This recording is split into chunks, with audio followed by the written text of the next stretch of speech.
So we have quorum then, correct? Melody's there, yeah. Morning, Melanie. Good morning. So if we're ready, then I'll go ahead and start. If everyone's good. We've got quorum. It is 9:04. Welcome to the March meeting of the Board of Directors from Muncie Land Bank. First items on the agenda are always our consent agenda, which consists of last meeting's minutes and our financial report over the last month. Has everyone had a chance to review the consent agenda?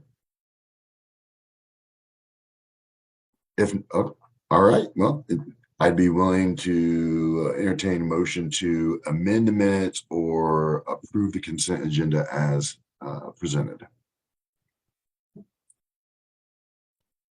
Move to approve. Second. We have a motion and a second. All in favor, signal by saying aye. I'll do roll call. Jim, Yes. John, Heather, Yes. and Melanie. Yes. And myself, aye. That's unanimous. We'll move on to our voting items. The voting item A are 3 properties that have already went through the acquisition disposition committee's process. They have recommended that the individuals listed on the agenda as Phil Cameron for 926 South Beacon, Rudolph Spalding for 2308 South Jefferson, and Ramed Page for 2218 South Jefferson be transferred the properties for these amounts that were listed.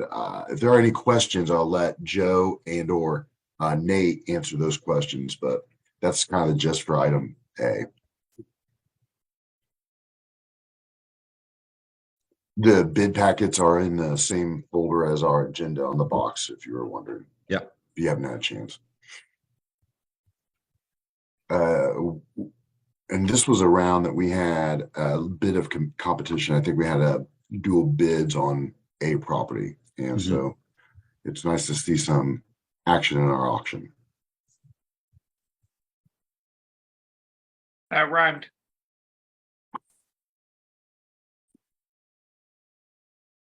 If there are no concerns or questions, I would entertain a motion to either motions to accept individually or altogether. So moved. Which one? Accepting them all. We have a motion to accept all the transfers under voting items A. Second.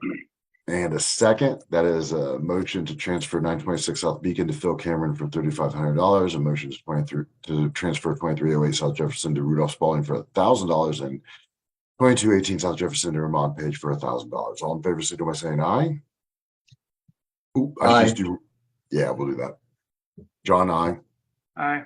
All right, motion passes. I should have done roll call because we're on Zoom. I just rattled that off. And then the next item is the 22 properties that we'll be requesting from the Delaware County Commissioners. This has went through a vetting process with our acquisition disposition committee as well. I don't have the actual list right in front of me, unfortunately. I can let Nate fill you in on some of the more details to these properties because there are some end users already lined up and some potential, partnerships being formed. But I'll let Nate take it away. Okay, thanks, Brad. Yeah, I mean, what you see there on the agenda is kind of the breakdown. I think it's, let's see, 9 properties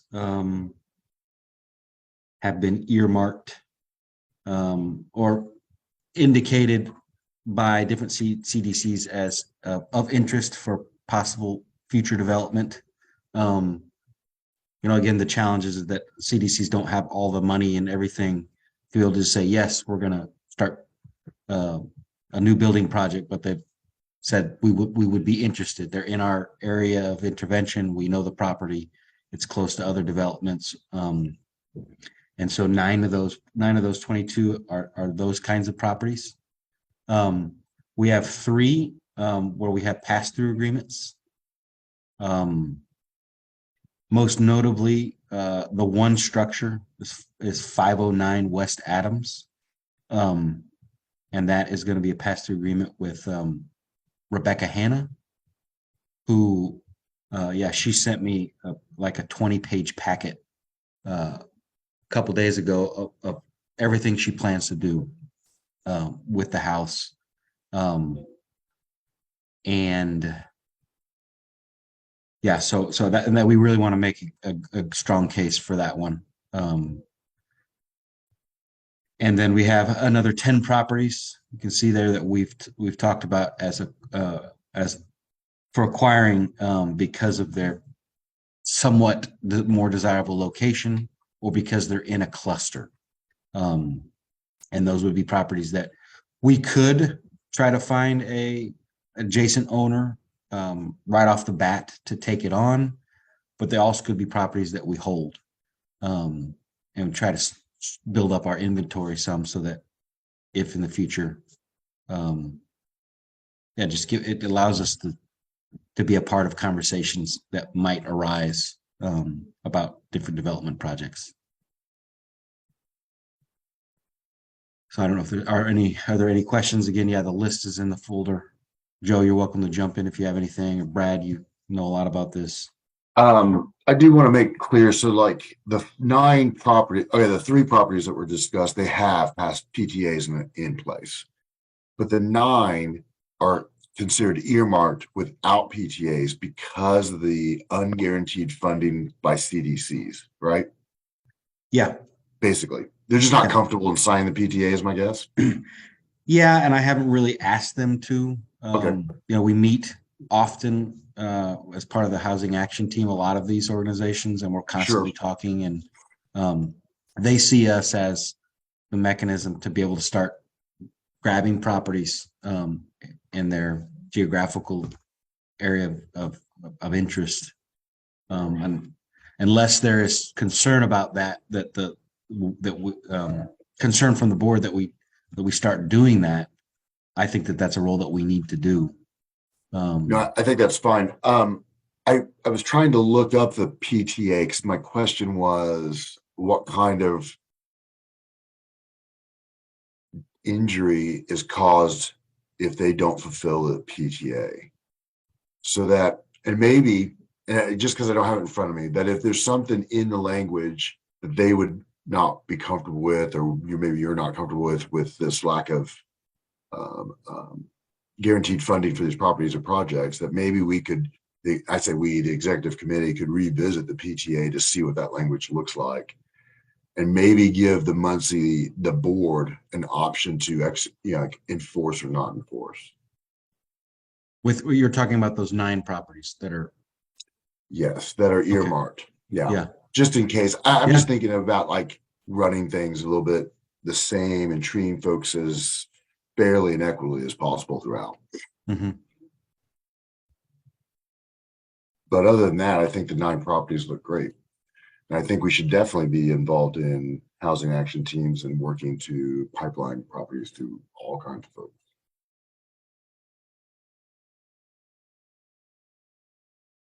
And I mean, knowing that each one of these CDCs have been around for a minute, especially Eco and then Habitat even longer. I mean, anyone go to the Dreamers breakfast yesterday, it was 20 years of Dreamers, right? So I feel pretty comfortable not having a PTA for this round, but I would like to visit that. Yeah. I mean, there's definitely opportunities to improve our process. And I feel like having gone through this now twice, we're learning fast how we can improve this process. I could start into that, but I think there'll be other opportunities to talk about those things. Yeah, we'll set up an opportunity, maybe us, and then maybe the executive committee once we get some ideas and thoughts together. How's that sound? Okay. That sounds great. Yeah. Sorry, not to believe that. I just was concerned. Does anyone have any questions about the 22 properties? most of which are vacant lots. I think we visited all of these, didn't we? Mhm. Did we drive by? I think we drove by all those. There was only the one structure that, and we weren't able to get in it, if I remember right. No, It We was weren't. well boarded. yeah, And anyone that knows me knows I'll just tromp right into a house. So if it were boarded up, we would have went in. So do you need a motion? Yeah, we would need a motion to approve the acquisition of these properties from the Delaware County Commissioners. I'd make that motion.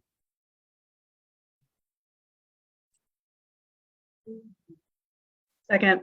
Thank you. We have a motion, a second to approve the acquisition of these properties from the Delaware County Commissioners. I'm going to do a roll call. All in favor? Yeah. I'm Yeah. sorry, can I just clarify the motion? So the Yeah. motion is to approve the acquisition of these properties from the county commissioners because we have to ask them. So would it be to motion for- to approve the list of properties that we're going to present to the commissioners? Either way, I see it as the same. Okay, I mean, to acquire a property, you have to ask for it. all right. It's kind of in the face of it, right? Like I can't just buy a property hear without you. ever asking. Okay. That's I I just feel thought that. Presumptuous, But but if you, Yeah. I mean, really, if everyone feels more comfortable, like saying that we're going to approve the director to ask the county commissioners for these properties, we can make that the motion. does That's that That's sound Jim's okay? motion. It's Jim's motion. Yeah, let's modify it to say that because that's what you got it written in the agenda. Property acquisition proposal, Awesome. Delaware County Commission is approved by the AD committee. So it's an ask. I'm okay with that if you guys are. Perfect, thank you. So that's the motion, right? Yes, Do I have a second? I'll Second. second. John, I think I got a third even. With Melanie So- the second, Yeah, we'll go with Melanie as a second, and I'll do roll call for approval. Signal by saying aye. Jim, aye. Heather, aye. John, Aye. Annette, Aye. and Melanie. aye. And aye, that is unanimous. So Nate and Joe, you got permission to go after the 22 properties. Yeah. Thank you for putting this together and, going out there and Yeah. Thanks for Doing everybody's work. help. that will conclude the voting items that are, the planned voting items for the meeting. Up next are just items of general discussion, which are mostly committee reports. So we start with our executive committee, and this is going to be a lot about the strategic planning sessions that we'll be having with Mary Beeson. We met in March. I think Nate met with her just at the beginning of April last week. And then we plan to be meeting with her on April 24th. So what that is kind of taking our CBZ plan and giving us a bit of a roadmap out of it. Not out of it, like from it, if that makes sense. And is there anything you'd like to add, anyone from the executive committee, about the Progress Indiana TA, basically? I just note that the proposal is that we meet on May 19th. So that's the next board meeting. So the proposal was 30 minutes of regular business. So kind of like a condensed regular board meeting. And then that we roll into our strategic planning retreat with Marie. And she proposed 2.5 hours with the whole board, in a all present physically, like use the Magic space. That was the proposal. I know that people have, lots of things going on. We might have to make some changes, but that was the initial proposal to get conversation going. That we actually have a block of time where we meet for almost 3 hours as a board. Nate, remind me, did you send that out as a meeting invitation to our Outlook calendars? Because if not, we should probably get that on our calendars. I have not May 19th, just because I wanted to that was what the proposal was. You wanted to confirm. Yeah, I wanted to bring it and ask people if they I think that's doable. I could probably make it happen on the 19th if we got it on, if I get it on my calendar early enough.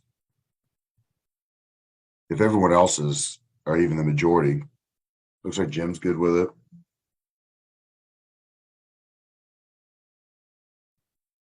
And I would, while everyone's looking at their calendar, I'm gonna make a suggestion on how to cut the business down to 30 minutes. And for us to all kind of get the information that we get out of these meetings, I think, are you good, John? I was gonna ask the time again, and I can send out a calendar invite. It would be 9 a.m. It'd be scheduled during our normal, So 9 to 12:30 or 11:30? 12 9 to p.m. 9 to 9 to 12. 12 p.m. Okay. here at the Mad Jacks building. Oh yeah, because a half hour. Okay, I'll actually, yeah, never mind. And then, so to cut down to 30 minutes of regular business and still get the information, I think besides the consent agenda for May, we would include maybe like a staff report that would just kind of cover the updates out of the committees. Like if you go through our committee agenda here, the committee reports, a lot of this is updates. So if we could just have the staff report give us those updates, then we would just have to vote on the consent agenda, review, of course, the staff report as part of it, vote on the consent agenda and any potential voting items. And because that second item is a question mark until we really get closer to May, that gives us a lot, I think, flexibility and time for that 30 minutes. Does anyone have any thoughts Mhm. about that? Mhm. Okay. I will be at a retreat that day. Come back at around 2 or 3 in the afternoon. A leadership retreat. I know Marie said that she hoped that all of us could be there, but if it was not possible, there's probably not going to be a day where we are all going to be No. able to attend. Okay. And Just- and so Brad, will she provide us some type of agenda ahead of time or some materials to go over? Or what is the use of the 2.5 hours then? What are we expected to come in with? An I open think- mind, is that it? Yes, but in our April meeting coming up here in a few days, next week, I think we'll be laying out a bit more of that Okay. detail at that point. Good. So I would expect between the 24th and May 12th or somewhere in there, like a week before, I would expect us to have like a little bit more of an idea to email out.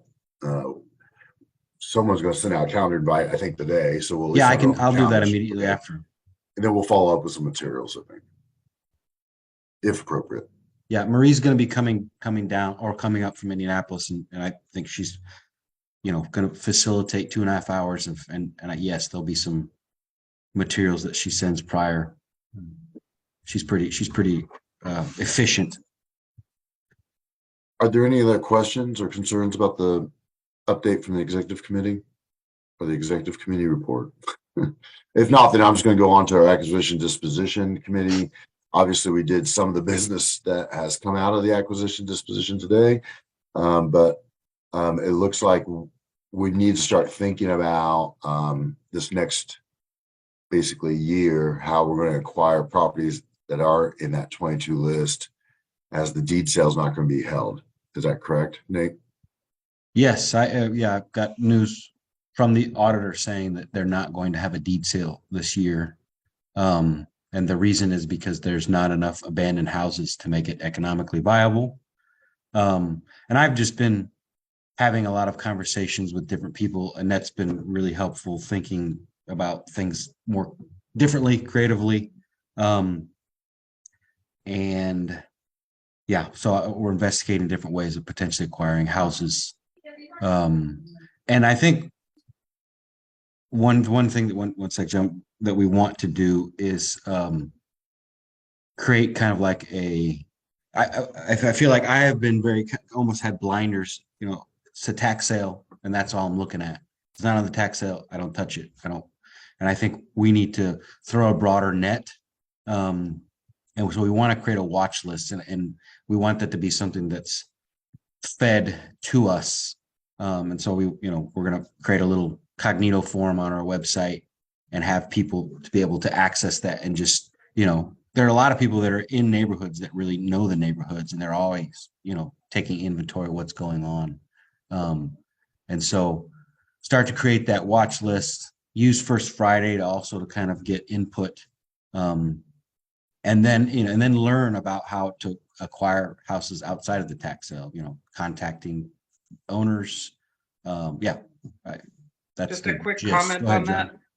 Nate, we have to be Yeah. really careful when we create that form and create the process at First Friday to indicate to people that we can't do anything immediately. Mhm. Because in the past, people have suggested stuff to us and we're a very slow moving animal. Or at least I am. And we don't want to set people up with the idea that all of a sudden the terrible property on their corner of their block is going to be fixed because they fill out that form. Yeah, absolutely. Can we send some of this watch list idea over to the data committee as well? Maybe the data committee could help pull together with Kyle and Joe, like some of this. It changed hands from, I used to have a homestead. Now I'm an out-of-state realtor. This was a, tax sale property that's been in and out of tax sale for the last 10 years. It's been owned. Then 3 years later it's in, and like 4 years later it's in, kind of idea. Maybe we could create this kind of like data out of that and help with some of that watch list without having to be request only. Like something we're just keeping Yeah, I our think eyes so. on, For sure. Sorry. Yeah. Okay. All right. Unless there's any more comment about that, I'm going to move us on to the programs committee report. And quickly, we're going to talk about First Friday's update. Our last First Friday, it was April 7th, and we had not just Evan Tesser, but we had a good staff of people from Intent, Indiana, that each just ran a program within it and kind of discussed what that program did and how it affected the work they were doing. Most of it revolved around land banking, CDFIs, and the packages they were putting together between using properties and applicants and their funding. I don't know how many of you got to go. It was a really interesting talk and just presentation. Yeah, it was good. Unless anyone has any questions about it, I'm going to say that May 5th, our next First Friday, we'll have someone from the urban planning department here at Ball State, William Snyder. And do you know what he's going to talk about, Nate? He's a graduate student. He's graduating here in May, and he's been doing a study on the Old West End and Riverside, Normal City, and all about the rental situation there. And so he's going to be presenting his research. He conducted a big survey. He got about 90 people who described their experience as renters, and then did some follow-up in-depth interviews. Nice. Did you imply that those 90 participants are all in Old West End and are renters? Oh, I'm sorry, misunderstood. I didn't think you had that Riverside, many. Okay. Normal City, and Old West End. Got it. Okay. Thank you. I just want to commend Nate, and I don't know who else may have been involved with the First Friday coming up with that. I did attend the last one. Really just wanted to support another fellow NeighborWorks organization. And I was really impressed. I think that this is really a good convening for housing groups to come together. And I think that, Nate, you're doing a really good job with that. And Thank you. had a lot of good people around the table. So kudos to Nate and whoever else was involved with getting that started. Thank you, Annette. I also just think it's really generous of the, and collaborative of Annette to view it in that way. That they do similar work, and that is great that you are interested in thinking about that. So kudos to Annette as well. Unless there's anything else, then May 5th is our next First Friday. Make sure to come, make sure to tell people, and we'll move on to the data committee. I'm going to let Joe take on this. It looks like we got a 20-year study about changes in ownership. Yeah, so I've been doing some mapping with county data to basically show out of state versus out of city versus local ownership rates on like a per parcel. Sorry, my cat's meowing in the background. Like a per parcel residential study. And I'm waiting on Kyle. I know he's been busy this week, but I'm going to go into his office and get some data going back to 2003. So we'll be able to see numerically and on a map as well how out of town ownership has changed at a per parcel level since 2003. So I've already gotten all the 2023 data. So for like, I don't have it in front of me right now, but we have data on how many properties and what percentage of properties each neighborhood has that are out of town owned. But I think the idea is to eventually combine this map and this data with other data as well, so we'll be able to see like how assessed value changes along with out of town ownership, or how abandonment rates, since I've been working on that abandonment map that we talked about at the last data committee meeting, we will do a historical study on that with some of Kyle's data that I'm going to get. We'll be able to see, okay, how does abandonment change when out of state ownership changes? Stuff like that. So there's a lot of data on the county's FTP that can do a lot of things, and we just haven't really been doing a lot with it. So I'm just, we're starting to get into that. I've been working with the 812 Coalition we've talked sort of about something similar to Scout Muncie with property parcel or structure, quality analysis, like from the street level. So yeah, Darby's in Spain right now, but we talked a little bit about doing something like that as well, getting people out on the street. So yeah, it's just a whole bunch of information that hopefully we'll be able to work with starting this summer. And so when you do the relationship between local ownership, non-local homeowners and renters, are you going to end up weighting it with AVs? I'm sorry? Are you going to end up weighting it with the assessed values? I can, yeah. So I've been doing it all, like it's all gonna have to be done like proportionally. But yeah, I can do that. Yeah. Interesting. Great. I think it would be interesting to think about that as more so descriptive statistics rather than making some sort of claim about causation or relationships, because there's a lot of history that happens over between 2003 and 2023. So it might look right. like people owning property outside of Muncie is what's causing AVs to go down or abandonment to go up, but it could also be that the GM plant left, or that generally the mortgage market imploded. So you want to be really careful about making causal claims about things like abandonment, assessed value, and local versus non-local ownership. I guess it's a very tangled web. Yeah, I think the important thing that I'm doing is doing it on a per parcel level, so that you could say, okay, this one parcel has had X owner for this long, and then had X owner for this long, and then we can, you can make the graph just on like a one parcel level as well, which will help with that a lot, I think. Instead of just doing it at like a Muncie level. With the data committee meetings. Sorry about that. No, you're good.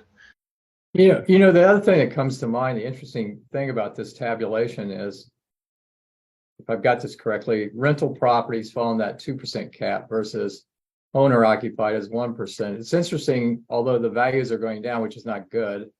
and some in certain areas because it's just tumbling.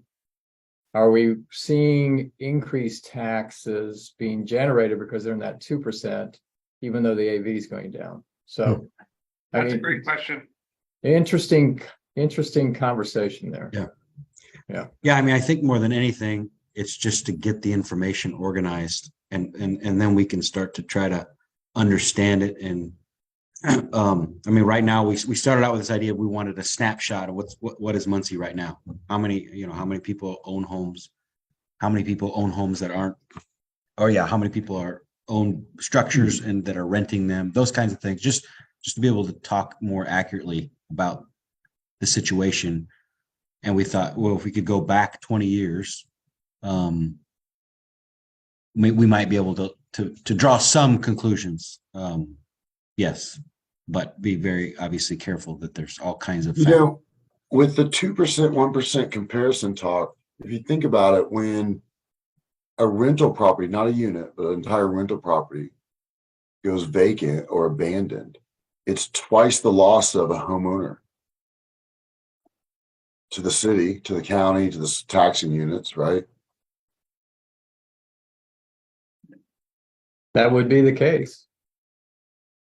One thing to be aware of is that we paid to do a lot of analysis of tax lien sale stuff over a 10-year period about a year and a half ago. So that could be something interesting to Pull out of, to build into your data set. Like a special category of properties might be properties that run through the tax sale. And we have a lot of information about that. Yeah, I can show you where that is. It's got to be in the research folder, is my guess. Mm-hmm. So, not to beleaguer the study and give Joe 100 other angles to take, but I'm going to move us on to item 9, the Fundraising Development Committee. If you were in the box for today's meeting, you saw the annual report was in there. I don't know if you've all got a chance to look at it. Look at that. It's printed. Look how pretty it is. Look at that. We got a letter from John in there as the former chair of the chair for last year. And we got a really cute picture in there. Hold on. Yeah, up higher, Nate. Up higher. Look at that little baby. Is that Camila? That's Camila. Like, hello, baby. So we got the annual report out. If you haven't got a chance to look through it, please do. Did we have to pay her for that photo? Yeah. Big time. Yeah, big time. I'm not gonna tell you how much. She should start charging. One of the first conversations when we started the land bank was that fundraising was going to be hard because there weren't babies or families or puppies. Now, Yeah. and I feel like with Nate, when we hired, We can make Nate, Camila the we land got bank baby. Yeah. I mean, like that's now we have baby. Just put it in the put it in a dilapidated structure and That's an interesting. hope that no one calls CPS. Now you Marketing need a idea. puppy. We just need to get the puppy and the baby and some land banking in the background. I have a Yeah. bulldog Forget that's Joe's ugly cat. and mean. Yeah. Those cat needs to be in there. Okay. Just one quick question, Nate. What is our plan to get the annual report, which looks amazing, excellent job in getting that done, in front of people like our funders? Are we mailing them? Are we meeting with them in person? That is a really good question that I have not thought of about. I don't know. We could maybe tack that up in our next fundraising and development meeting, or we can just you quickly tell me what you would suggest. But I would also say thanks, Heather, because Heather was really helpful in getting this to a presentable state. Well, Thank you. I would, I know that, so since we're talking about fundraising and development, we didn't have a meeting this month. We didn't really have anything pertinent on the agenda to meet about, but Nate is working to put together a schedule of grants, and he's going to send that out to us all. So I would say that when we know when the next grant cycle is open for Bellbrose Foundation, Community Foundation, even George and Francis that we're going to apply for, maybe we schedule a meeting and sit down and bring it. And Okay. I would say that just because perhaps we haven't met with them in a while. I mean, if Mhm. you have, I know I haven't on behalf of the land bank, but if you have, Nate, then, and you don't feel like it's a good use of your time, I would just mail it out. But if it's been a couple of cycles and you haven't gotten in front of people, it might be time to reconnect in person. Okay, Is this still a draft or is this all done? It's done. it's It's done. finalized. Are you looking at it and you find things you wish were changed? No, Don't, Okay, good. don't nod yes, please. Yeah, don't do that. No, it's No, done. no, you're reading it to enjoy it, not to edit it. Indeed. I'm always reading to edit. Then my- you don't get to read it. Yeah, then don't read it, John. Everyone block him out of this right now. So maybe this is a question for the next item 10, but for outreach, but has anybody reached out to anybody that ever reads the Star Press, but reached out to them to see if they're interested in doing a story on the Muncie Land Bank? And then you could put a link into the annual report that shows the successes and so forth. We could probably write a ready to print, a ready to copy version of it and send it out. And they would probably just print it as is, like Muncie Journal does. I just wouldn't send the same one to both entities. Sure. I just have this impression that the Muncie Land Bank is the best kept secret. There's just not a lot, even though we're trying, there's just not a lot of people who understand what that is. And honestly, I bet you could take a lot of the words straight from the plan. It's already been written. It would just be a matter of reforming it. That might be something, Nate, that you might send to even Victoria and say, hey, we love what you've done here with all this. Can you just turn this into 2 news articles? And then we'll send it to the Star Press and we'll send it to the Muncie Journal as the land bank being one of Muncie's best kept secrets. I love that.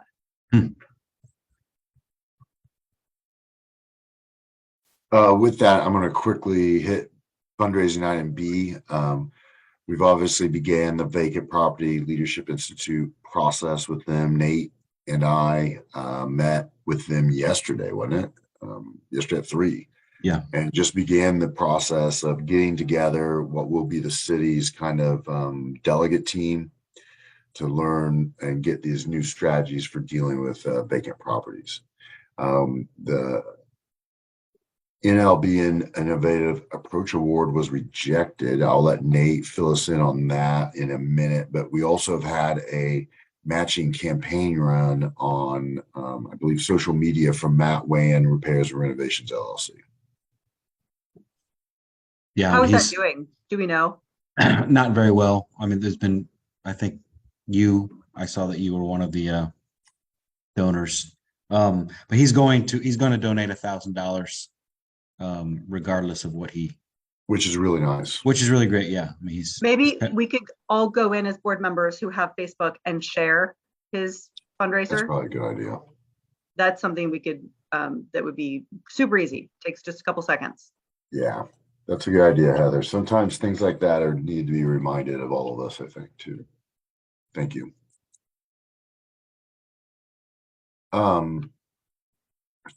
With that, though, I'm going to go on to public outreach because our discussion kind of already merged over towards Sure. public outreach as it was. It looks like the Caleb Stoker story is out and there's a link in our agenda to it. Have we shared that on social media? yes. So it's part of our, on our website, we have a news tab. And so as we create stories, they're It posted rolls there. in And then, yeah.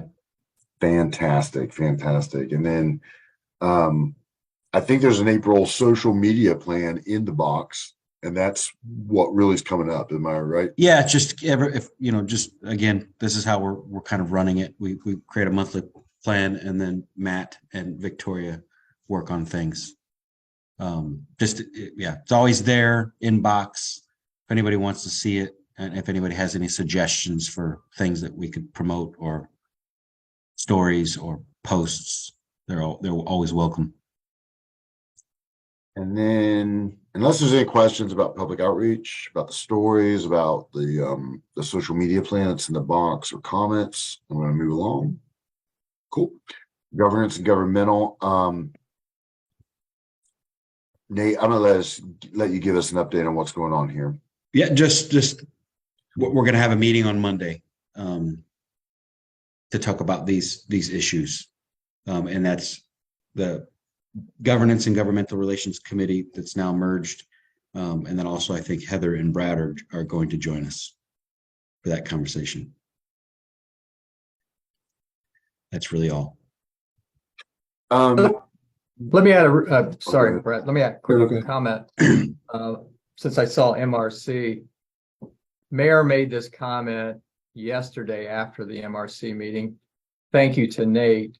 I think the MRC is embracing more the MLB because Nate's presence and his reports. I can see that out of Jeff Powell, I can see it out of the mayor and so forth. So great comments coming from the mayor when we were after the meeting talking, Nate, I and the mayor. So thank you, Nate. You're doing a wonderful job connecting to the MRC. Thanks, Jim. Yeah. Appreciate it.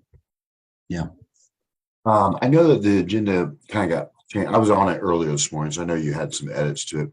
Mhm. Were we going to talk about the programmatic discussion we've been trying to create with funders and With the conversation that we had last week with, yeah. I think we're gonna hold off on that. Okay. Because it's not, We're nowhere near any kind of details. We've been trying to come Yeah. up between a funder, a developer, some programmatic idea of moving like lots through us to them. And kind of also in a bit, it comes out of the discussion that Intend Indiana had with our First Friday. So I just noticed it was on the agenda, but like I said, it's just not got any details yet for us to discuss thoroughly. It's really just an idea. So I wanted to make sure I didn't skip it is all. If it were on, Thanks, you know what I Brad. mean? Yeah. If I had No, I missed it. appreciate it, yeah. Okay. Yeah. Is there anything else that's for the privilege of the floor today? Anything anyone want to bring up? Anything we should be talking about that we're not? If there is no privilege of the floor, our next board meeting is May 19th, and that is going to be a longer meeting with Marie Beacon, and we'll be doing the staff reports with the consent agenda. I just want to remind everyone of that. And then just another run through that First Friday will be May 5th. So between now and then, May 5th is our First Friday. William Snyder from Ball State Urban Planning will be coming. Hey, did Will confirm with you? yes. Okay. And I know that the agenda says our next meeting's on Zoom, but it's actually at Mad Jack's, right? We're going to do this in person. Yep. Yep. I just want to make sure Good everyone's on the catch, same yeah. page. Yep. No problem. And with all that, unless there's any other announcements, I would take a motion to adjourn the meeting. Motion to adjourn. Second, we are adjourned. Thank Right. you everyone for coming. Thank Okay. you public for watching. We will see you in May, hopefully at May 5th on our First Friday. Have a good weekend, everyone. Good weekend. And 47 Thanks. minutes. That's pretty Thank record you, right everyone. there. Bye.